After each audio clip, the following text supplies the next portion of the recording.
Likely when it comes to the draft, stop loss and recalling veterans to service. Point 1. The draft isn't coming back without an act of Congress. The authority to draft men into the military ran out in 1973.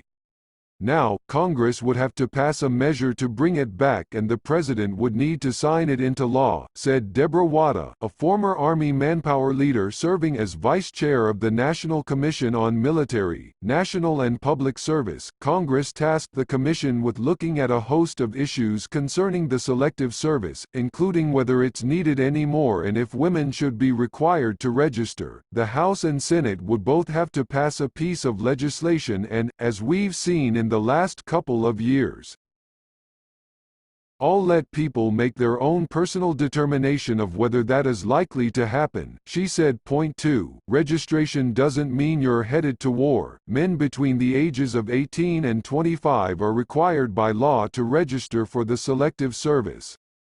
Failing to do so comes with lifelong penalties, such as a prohibition from getting federal jobs and ineligibility for some student loans. Most men who register do so through passive means, Wada said, such as getting a driver's license or applying for federal student aid. Drafting these individuals into the military would not only take that act of Congress to put the policy back into place, but would also require their number to be called during a lottery system.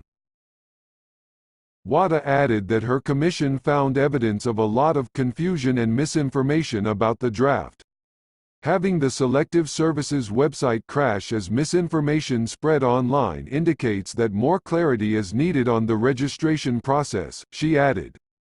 That's one of the topics she and the other members of the commission have been weighing. Maybe we can help educate the American public as to what selective service is and the differences between the registration portion of it and then the actual draft itself, Wada said. Point 3. The draft would be a last resort option. Richard Cohn, a history professor at the University of North Carolina at Chapel Hill who studies war and the military, said any proposal to reinstate the draft is likely to be one of the most unpopular proposals presented to the Congress in many years. If the U.S. were facing a serious threat that required large numbers of ground troops, Cohn said its possible support for a draft could grow. But the U.S. is nowhere near that now, he added, even after Iran vowed retaliation for the killing of Maj. General Qasem Soleimani. The military also lacks the infrastructure to train a bunch of new recruits, Cohn said. Wada's committee hasn't decided whether it'll recommend the selective service remain in place, but she describes the draft as a break glass in case of emergency option. Point 4.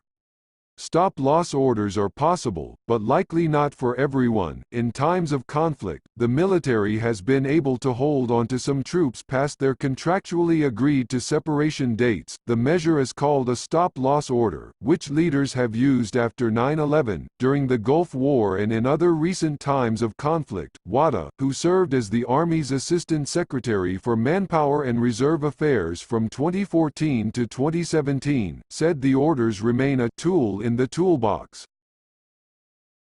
The reason military leaders are likely to turn to those forces before tapping veterans in the IRR or calling for a draft, she said, is because they're the most ready of the bunch. You want to keep the people who currently have the skill sets and have been training, Wada said, unless there's a massive war though. Cohn said it's likely the Defense Department would only turn to troops in certain specialties, such as those serving in intelligence or surveillance units. Point 5. An IRR recall would also likely target certain specialties. That's also likely to be the case should military leaders ever turn to the IRR to bulk back up, Wada said. Those in the IRR have left active service, but aren't assigned to any sort of drilling reserve units. Wada said military leaders are likely to leverage other military personnel first, though, before turning to the IRR.